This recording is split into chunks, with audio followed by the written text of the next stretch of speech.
Et d'ailleurs, pour preuve, vous avez déjà un terrain. Nani oya kocha libaina Fachi Aza? Nana bossa face na Fachi Aza? Fachi Azo a travaillé misala ande. Et là que zangi ki biso ezalaki d'abord connaître d'abord justice. Na maman tozoloba lelo Fachi atali puisque batutu ozoyo bazo za liberté provisoire. O bazo za boy. Et za cour de cassation. Soko yoki wuti bazo liberté. O batiki ye cour de cassation. Cour de cassation on est kasaka ba dossier. Yango nde salaka ke bakata dossier bazo msana na cour de cassation akata. Mais Fachi a étudié à l'hôpital ni na kosal. Fachi a pesi ordre. Ba recruter ba juge yasi Yasika. Aïe ba suiva. Yango nde salami lelo. Ambassadeur. Lelo ba juge Yasika oyo na cour de cassation va prêter serment Bolanda. Très bien. Lelo va prêter serment devant Fachi. Balobi au nom de la démocratie. Numéro 00 bar 6 bar Félix Segechino. Bar chef de ambassadeur. Ba numéro bar wana baro e utawapi. Ba numéro 00. Ba biro ba point biro ba jiji bazana problème hein. Ba misi ba article au numéro 0. Bar 6 bar 7. Bar Félix Segechino. Maintenant les nouveaux juges vont prêter serment devant les chefs de l'État. Va prêter serment Balobino. Les nouveaux juges de la Cour de cassation. Vu la Constitution de la République. Vu la loi organique. Devant Dieu et devant les chefs de l'État. Qu'à partir d'aujourd'hui, nous allons régler ce qui s'est passé ailleurs. Et à partir d'aujourd'hui, nous allons commencer à arrêter un dé.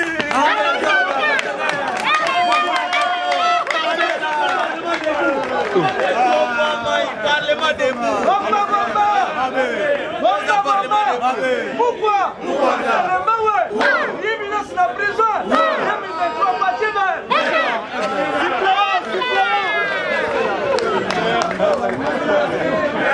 Il n'est pas vivant. Voilà poto, qu'est-ce que là? Pour ceux qui ont la liberté provisoire, et puis ça m'a qui mingi, et ça inde ba mouton noir. Ba mouton noir, ba kabilis, wan makilo wan esi na kati. Jamais. Ko balinga kop. Fachi lobby ni na kosal. C'est la justice qui lève une na. Non. Sauf qui justice ezate mboke kufi. Yango lelo Fachi lobby elo ba makasi. Oh, justice ne kosala Fachi a travaillé bien. Ne justice. Puisque quand on est dans kende, quand on va trozo ya, malamoko yoki wote kuna liberté provisoire. Malamoko est petit trouble na opinion. Oh, juste tozo kende wapi. Surtout na banda koloba depuis kuna na même na libanda. Na lobby surtout justice na kambezo sala mamabe, eza na cour de cassa. Les lonzamba yoki de sam. Ah, il est pas se vivre. Basali yangoboro yangoy. Ba prêter serment ba lobby tala ba juge wana ba ina kanda dossier na bango puisque bato bazo babanda kolinga kotia polémique uti umoni Fachi nde mutakanga ki kamera après ba bimisi umoni te ezali koko na bango or Fachi za juge te très bien Fachi za magistrat te mais il est le magistrat si bato ba bimisi ba lelo kale vazawa lelo na yebisi bino boyoka justice ya batu ozoyoka wana bakabilisi wana wapi nani Kalev wapi John no donc bazali sko batu wana bazali kope ezali ke bango babushaka bango te mwaira nini oh na poto soki bakangi yo obimisi mbongo pesi juge infraction. Très bien. Papa, nazo kama ebana biso awa. Moto juge babimisi mbongo alibitema sanzela lobi okobima. Eza boite hein? Mais na poto so bakangi yo obimisi ka mbongo lobi juge mbongo yango infraction eye. Simba. Boloko esimba mina mbongo balie yango boloko ande. Yo nani o corrompre l'État. L'État va corrompre kaete. Mais pas na biso et le quoi nande zangaki. Le quoi ba juge asika baye ndebo facha za yego zera. Yango nde équipe wana to kokenya ngo tina élection. Équipe wana yango nde kozala équipe moko équipe d'avance. Et comment on traiter ba dossier na baka nyonso. Olongo kuna cour de cassation ba juge asika wana. On va prêter serment ba le président. Nyonso bandai koyoka. Nyonso wana bo sana. Qu'à partir d'aujourd'hui, vous allez voir comment nous allons travailler. On vous promet bien que nous allons éradiquer les choses, les antivars.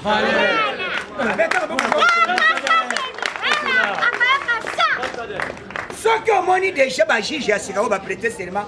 Bon, les alliés déjà, ma soeur les alliés pembeni. Yango, président Bimisaki Asalaki, sommet Moko et Salamaki, il y a les marché public. Na marché public eza boye ba marché nyos o ezo soma minéré bolanda système siko fachi alongi bitumba siko Très bien, PC la kosomba minéré kosomba biloko nyonso makambo tu mongo ekobanda koleka na système numérique. Très bien. Aïe basi viva Viva. na lobby betana na maboko marché public, marché nyos, ezala olingo kende na DGI. Ezala olingo kende na musala ya OVD. Ezala ozosomba minéré na Katanga. Ezala na Kolwezi partout. Directement mbongo zo pesa kuna boyo kende bidje komata. Il est pas vivant. Marché public d'une manière officielle.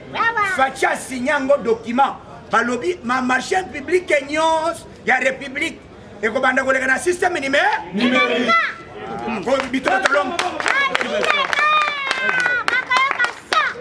Ce qui est en Boignan, marché public est allé le corps de Montalinga Sala, net Bamindelo and Bazoya, Balinga Sombelo Songolo.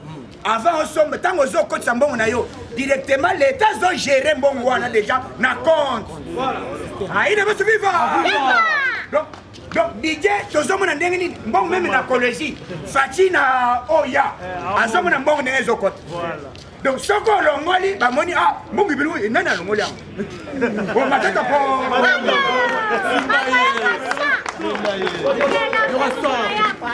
donc, moi, et bah, les sous-sous.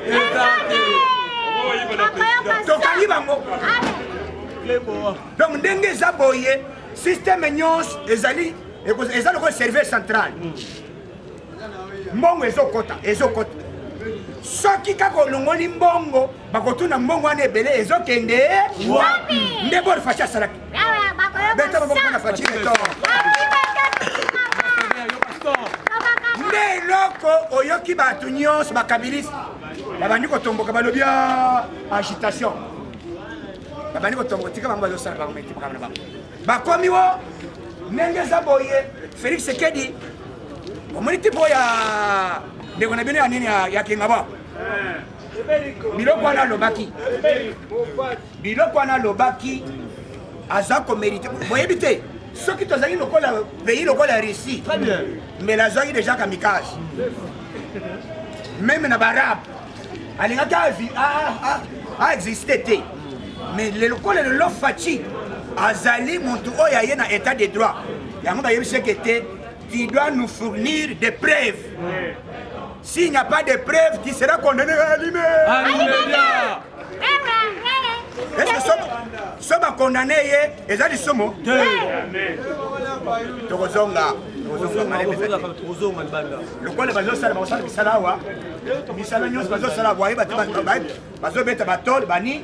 Donc vous allez libanda pour que tout ces bateaux soient à l'aise. Misala ça la malaise. Ça va être hein. Mais il y a parlement fait combien ici? Boza l'aise. Malem. Yoka.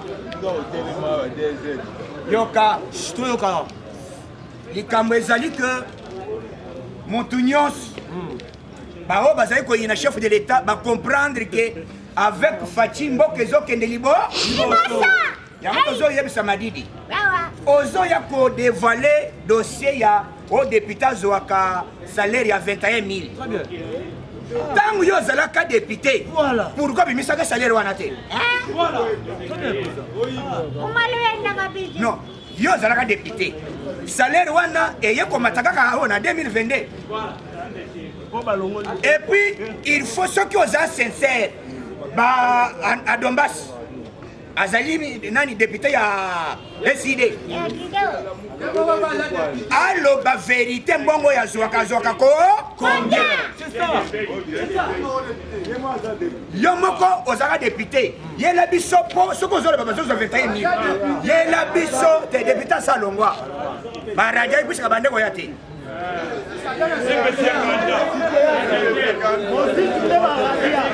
alongwa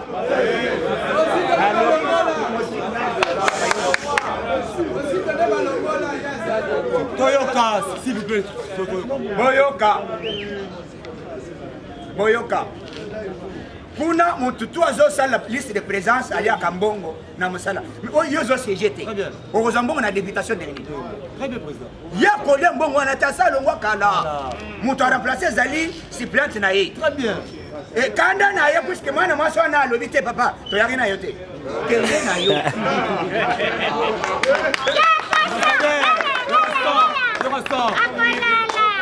susi na ye ezalaki ke mwana mwasi wana akende alobi papa yo décide okende siko ya ngai ni viens boss pesaka bor wana boss alobi ah oui oui c'est toi qui as remplacé Madidi bala moko dini manière oto madame abandi kokomolela retala dawo nde Madidi aleki no banaka feta yemi mais ntango yo ozalaka wana pesa biso bordero oyo yo bandaki kosigner chaque fin du mois bongo yo bandaki kozwa soki eza 21 000 tokoloba te mboso kodia ayebisa biso koma bazobisa bato 21 000 soki eza yango te eza badiscours populiste eza badiscours moko il faut azala arrêté anime badepute bafunda ye l'état asambisa ye Madidi amema bapreuve soki bapreuve eza te bolo mais bazoya na discours ya kolakisaka te bayoka ye puiske mpo na nini soni mokolo Faci azoya na ngola ayebaki te puiske ayoki akanisi ezalaki koribia puiske koribia mpe epesaka wemwe mais akuta ye na mura mpe shikata bakomata oyo bayebi ye bien ayete mutuko eza ya fayolo alimasa nga président yede keba na yo keba na yo bozoba oza nango wana yo depuis kaka oza président yede soki oza président yede yakole baye balingi babima na balabala bayesi bango kete so totangi 1 2 oblige te mobana nini soda bandi kotanga lebi loba nasalaki soda te ya mibale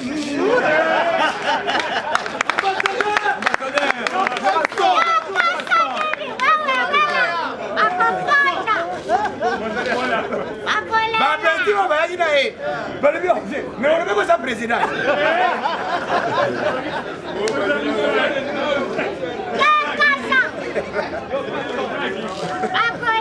banda wana soni ezwa ye sino bapeti mpe bazongi bamonika nambere wana ye koleka aleki nsima nango biloko ya bibundeli mikolo mosu azotalisa yo boye alobi kosolo olapa azotala boye amoni bapeti balobi maevie tokanisi oza makasi okosi biso te oza président awolo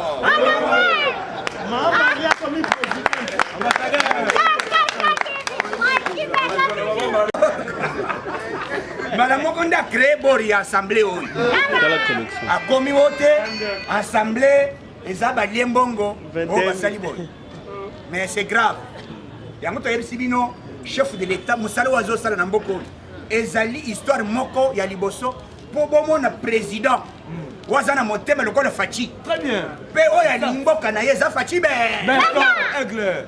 tala misala so tobandi kotanga misala ntongo ekotana Très bien. yango lobi charmai na mbandaka ntango bakiti bakende na mbandaka alobi te awa na ye na message mibale te mbembe abomi te alobi na ye awa naza membre ya union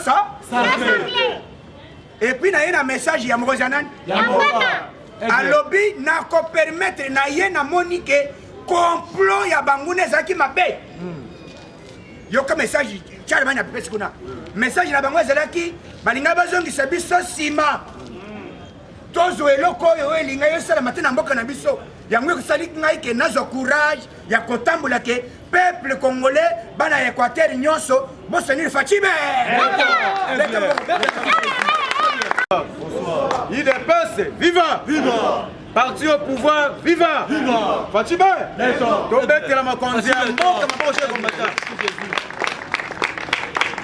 Chers combattants, chers collègues, tolobaka chaque jour, Congo, tozalaki victime, il y a complot, il y a communauté internationale, mais grâce il y a avènement à moi Mboka, notre frère, notre sang, Félix Tshisekedi Tshilombo, à la tête du pays. Congo est commis délivré totalement. IDPS, c'est viva! Au moment où je vous parle, les occidentaux, les impérialistes, les ferristes, les mafias monde, les ngonios, des bandades, panique totale. Parce que mon Konzambo est à comprendre que Rwanda, Ouganda, basant en service, il y a des impérialistes pour la siéger Bunagana. Pas comprendre que M. Hippolyte Kanambe, pendant 18 ans au Congo, dans le service impérialiste, pour la cause du Congo, côté que la Rwandais. Mais grâce à l'événement, il y a mon Mboka, Félix Tshisekedi Tshilombo, Bangono sa genou, bête la Fatima, il est peste viva. Congo, il y a Lumumba, Congo, il y a Tshisekedi Lumumba, Congo, il y a Kipanvita, Congo, il y a Mosengo, Congo, il y a Mobutu, il y a Malula, Congo, il y a Fati. Makonzamboka lobi yango aussi longtemps que ngai Félix Tshisekedi Tshilombo naza na tête du pays attend éternel mon côté à Congo et coquin mort étranger il est pas viva le lot par révélation o ekundama qui pendant 18 ans o to ba quitter le longana yo to komi ko yeba yango nzokande monsieur Kabila depuis 2009 ateka ki mboka na ba Rwandais mboka si ekendaki oza ko ganga awa. Mais Nzoka Mboka Sekendaki, à l'époque, Keita Diang, Mouzitou, premier ministre à Kabila, Keita Diang, député à Kabila, Kabila za côté à Congo, na Raymond Chibanda, mais Batouana Baota na Misu, ba dénoncer en moté, ba vandi calme. Il est pas viva! Tout le monde est là. Mouzit, premier ministre, Kabila est au Congo. Madi, député national, Kabila est au Congo. Raymond Chibanda, ministre de la coopération, a envoyé à Kabila pour la signature de la vente au Congo. Donc, Fatia a eu pouvoir, Congo c'est Kendaki. Dans le Bayango, Félix Tshisekedi, c'est une bénédiction pour notre pays. Il est pas viva! Nous, au monde, nous avons dit pourquoi. Mais nous avons dit que la bénédiction, il y a Congo. Les Congolais vont perdre été. Azalaki Mayele, tant qu'on a eu pouvoir, abengi basala Nzambe, bakini bango na martyr, azwi mboka bonzi yango na maboko Nzambe. Alobi Nzambe so ebongo nanga. Yo ne dirige Congo kati na ngai. Ça na ngai sima simple. Est-ce que muto ndenge kolonga ye? Il est pas vivant. Azo diriger mboka na protection divine ya Nzambe. Ndio moni tous les coups. Baza kosala pona ngai na yo pona makonzi ya mboka pona peuple congolais eza kosimba te parce que mboka ezali dédié na maboko ya Nzambe. Après avoir utilisé maman ya ndoki maman ke ko loki akena lotoko mais lotoko batindi ki ekende kofinga makonzi ya mboka bazwi ete tala opposition lelo ba utiliser Jean-Marc Kaboun aya ko makambo lokuta esimite Franck Idongo ki banzala na ye ba utiliser aya ko critiquer mokonzi ya mboka makambo lokuta esimite lelo ye moko madidi nganga bimi na versier nganga bimi na verre soko moni nganga bimi na versier c'est que match comme pe il dépasse vivant Fachi Béton azo dribbler bango azo kota bango tina carré azo mona filet zo ningana betela makonza mboka tangu nganga bimi na versier yoka déclaration nganga oh depuis avènement ya makonza mboka salaire ba député national et comme $21 000 et ça corruption voilà m'a dit il dépasse vivant le côté monnaie bureau et assemblée nationale bah c'est les bulletins de paye tous les députés bah 14 millions de francs congolais équivalent à $7 000 la mouka bah ça n'a quel nombre de députés de l'assemblée nationale mais tant que salaire on est au matin depuis janvier Nenge m'a dit à lobby. Mais pourquoi depuis janvier, le côté à mon bureau et assemblée nationale, Babimisi document. Il dépasse vivant. Parce que pouvoir vivant. Totika Kosala opposition à l'Okuta. Peuple congolais a le peuple congolais a combien de maturité politique. Chers combattants, États-Unis d'Amérique n'a pas payé allié autant. Parce qu'on est là. Présence du ministre de la Défense congolais na Russie. Parce qu'on est là, à des bandages. Comme il y a un mokonzi en mboka. Deux ans, c'est partenariat. Mais mokonzi en mboka comprendre que vous allez allier sincérité. Pas hypocrite. Babomi Lumumba. Bah, il y a un peu de à l'Okuta. Babomi Mouzé. Bah, il y a un peu de à l'Okuta. Babomi Kimbangu.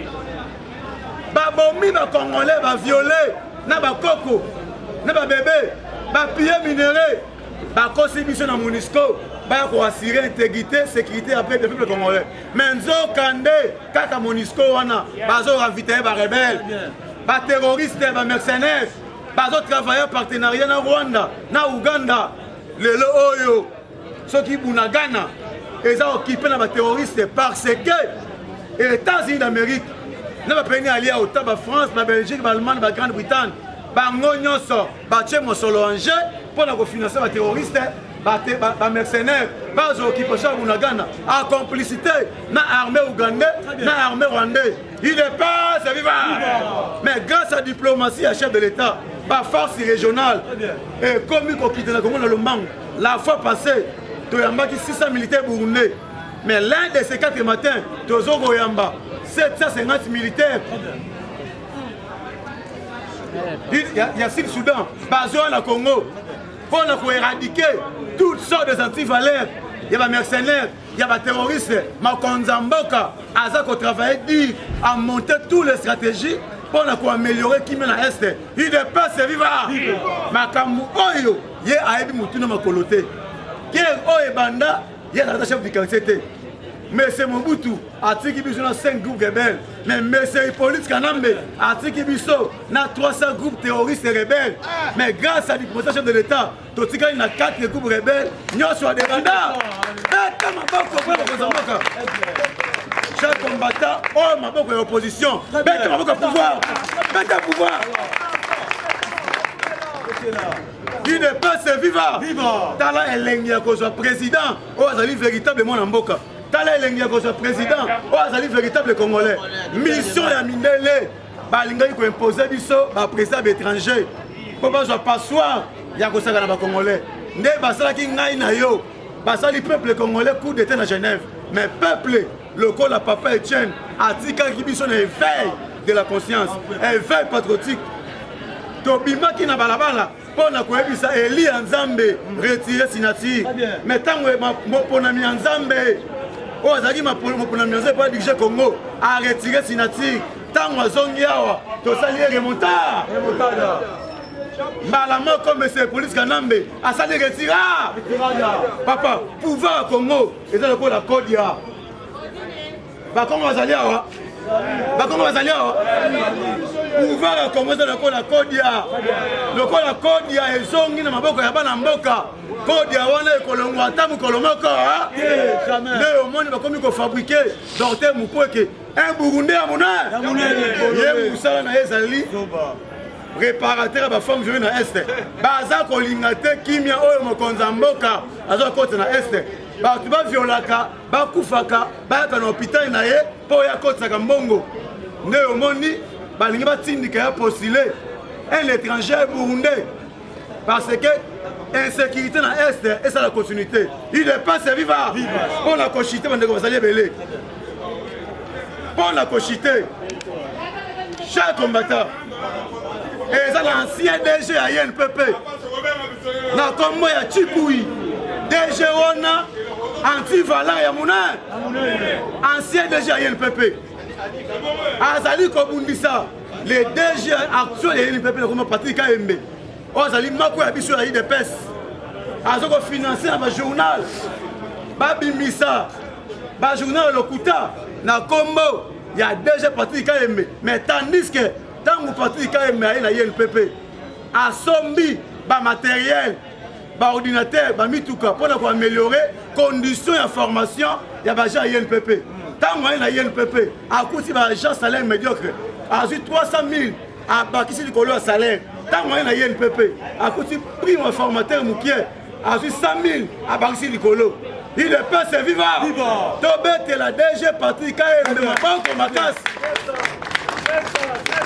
il est pas vivant azali mwana IDPS oyo aza kosunga bakombata ya IDPS na formation gratuite mpo na ete oyo kola kokumba oyo kola ordinateur okende mosala il est pas vivant chaque combattant ebele bakangaki ya Jama Kaboun apiye biso bambongo bakarte Jama Kaboun apiye biso bambongo bakarte Kaboun apiye ngana mbongo bakarte plus de millions de dollars mais banda Kaboun akei Kabunda Kei, Auguste Kabouya a une tête à IDPS. Tala Nenga va améliorer, qu'on réflexionne permanence à IDPS. À son melinga na machine, pour imprimer ma classe à combattant moins de $. Mais Kaboun a loué ma société, pour ma carte. Il n'est pas vivant. À Tamboli Bandung, Grand Kassai, Congo central, à Saliba plein, Kakapon a coloqué la Mokonzambo comme majorité écrasante. Mais Kaboun a tenu batulé anti-valeur, bakabiliste, bakabundiste, na ba réseaux sociaux pour nous confier à konzi parti. Moto o mokonzi mboka a fait confiance à diriger parti. Et c'est un groupe moko Bagdad. Bagdad vous avez un groupe créé par moi moi c'est Moroboy. Non chitia. Groupe wana bola na makobezo na quantité. Ce sont les kabilistes. Tous à la vigilance. Il est pas vivant. Tobete la bakonzi mboka na parti moko makasi. Jean mutu nyonso oyo Kabunda mwa Kabunda apesa musala na présidence ezala na ministère ezala ona Kabila libo tangu twali koloba awa esengeli membre nyonso ya IDPS oyo azwa musala esengeli toyeba ye ndezo bamuto noir ya bassociation ya Kabunda mwa Kabunda esengeli babima na posa ye papa aucun péché reste impuni bacombattant ebele oyo ebele banasama bele yo ozwi pouvoir parti na biso okomisi ngo bassociation na baboutique ya mwasi na yo ntango toali koloba wa bazali kolela na présidence de la République mukanda circulaire ezali deya kocircule bato na bango bakomi déjà kolela etali biso combattant na banzi bolandaki marche ya bato ya mwa Kabunda 50 personnes ya pamba 50 personnes ya pamba ote je suis populaire et capable de mobiliser base pour na soi-disant libération la bango combattant le 5 oyo azokende ko comparaître na cour ya cassation pour na matali ba fait ba reprocher le frère reproché ya liboso ezali diffamation pourquoi c'est la mouti du camp ezali infraction le propos diffamatoire envers les chefs de sokozi muke eza 2 ans wala na ebisibino na ajish mais sokozi muke 2 ans combattant toujours na matali actualité politique et sengeli boye ba ete le chef de l'État Félix Antoine Tshisekedi Tshilombo mukolo lelo ayambi baserment nyonso ya ba haut magistrat oyo bautaki konomé récemment awa ya liboso ya baoyo ya cour en cassation ya cour des comptes le Conseil d'État. Moukola Lelo, il va prêter serment devant le président de la République, Félix Antoine Tshisekedi. Va gérer, va kosala musala na aliment na nenga ya droitier. Va beti sete va lobby ete, bango va kotika la kozwa kanyaka ya nenga ya mafia te. Et puis le chef de l'État ndimi prestation à serment na bango, atomeli bango musala malo. Et puis musala ya magistrat na Bible bali kobenga un serviteur de Dieu. Un magistrat azali wana pour juger les semblables, condamner les préjudiciables. Ceux qui moutent azali na mbeba bako condamner les autres.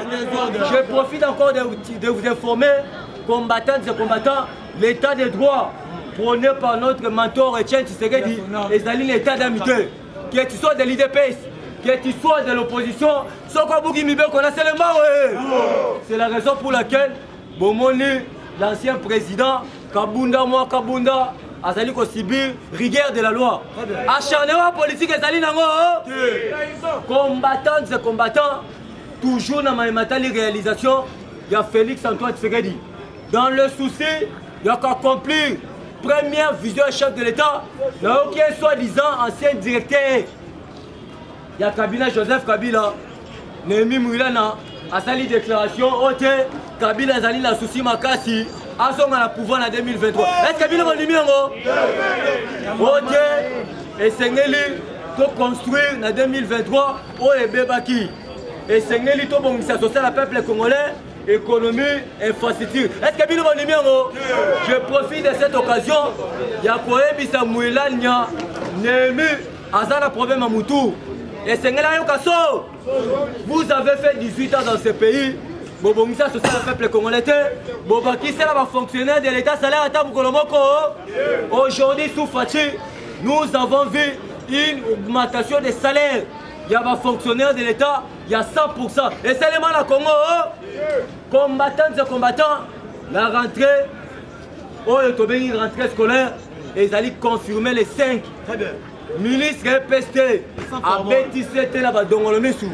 Et c'est que les boyaux vont être la carte du ministère EPST, dans le syndicat, le prof Oilou Bazali, le prof Katumbi Bazali, le prof Tshisekedi Bazali. Mais le ministre Maître Bongo Garde a lobby Moutouno, c'est comme ça la bras de fer. Pour la rentrée scolaire, il y a 2022-2023, place il y a Makala. Le syndicat, le lobby, ils sont obligés, il y a qu'on respecter l'article 43. Oui, le lobby était bon, on a besoin de fait. En 2006, il n'est pas ça la Constitution. Mais la personne qui a manifesté la bonne foi, il y a qu'on appliquer la Constitution dans son article 43, alinéa 4. Oui, le lobby était l'enseignement des bases de la gratuite. Comme on a Félix Antoine Tshisekedi. Il y a un Moutouno, c'est comme ça la bras de fer. Dans la rentrée scolaire, place il y a Makala. Ça, Moutouno Ali Kolobawa. Pour la Maïmatali Jean-Pierre Mbemba, à lobby candidat en 2023, comme on a Félix Antoine Tshisekedi, il a choisi Moutounaye parce qu'il y avait un complot pour la Maïmatali pour déstabiliser la République démocratique du Congo. Yangoye, Aponi na Nzela ya Malamu, Yakime, Ayebisi na Bana Gemena, Bana Bunya, et Bana Mbandaka, à lobby était Moutoumaka Kosabilote. C'est pour la toute première fois dans l'histoire à Gemena, maman la courant. Et ça dit grâce à Fatime. Yaroba na Gemena, au soi-disant opposant, Oyakoya, Poitele mais la Fatime béton, Yeba et Totorobe Taya des eaux. Pour la Maïmatali ba réalisation. Et Sengeli Boye va être le chef de l'État, Bilal Azali largement positif. Dans sondage, Azali premier. Moutou, on a réélu en 2023. Il y a un combattant, la réalisation chef de l'État et l'équipe est belé. Pour la Maïmatali, infrastructure, mon conseil école, ça dit bien. Combattant, dans le secteur, il y a l'économie. Et c'est il y a des avancées. Ce qui est vrai, la majorité des opérateurs économiques, Bazali la poche à Kabila. Bazali conseille la bras de fer. Le gouvernement Mboka Nabiso.